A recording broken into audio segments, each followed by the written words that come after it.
అక్షయ తృతీయ నాడు వేటిని దానంగా ఇవ్వాలి? అక్షయ తృతీయ నాడు తప్పనిసరిగా దానంగా ఇవ్వవలసిన వాటిని నిర్ణయ సింధు అనే గ్రంథం వివరిస్తుంది.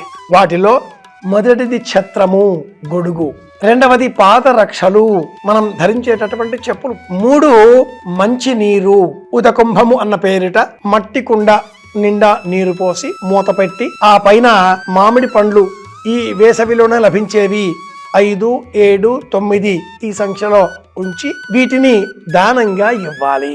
ప్రధానంగా దానం చేయవలసినవి ఈ 3: గొడుగు, చెప్పులు, ఉదకుంభ దానం. ఈ 3టితో పాటుగా తెల్లని వస్త్రములు, దూది, ఉప్పు, వెండి, పుష్పాలు, గంధము, సానరాయి, గంధపు చెక్క, సానరాయి, శీతము, ఉష్ణము అనే రెండింటిని సమానంగా ఉంచేటటువంటి వాటిని వేటినైనా దానంగా ఇవ్వవచ్చు. శీతోష్ణములకు సమస్థితిని కల్పించేటటువంటి గంధాన్ని ఇవ్వడం విశేషమైన పుణ్య ఫలాన్ని కలిగిస్తుంది. గంధపు చెక్క, సానరాయి సర్వశ్రేష్టమైనటువంటి దానం.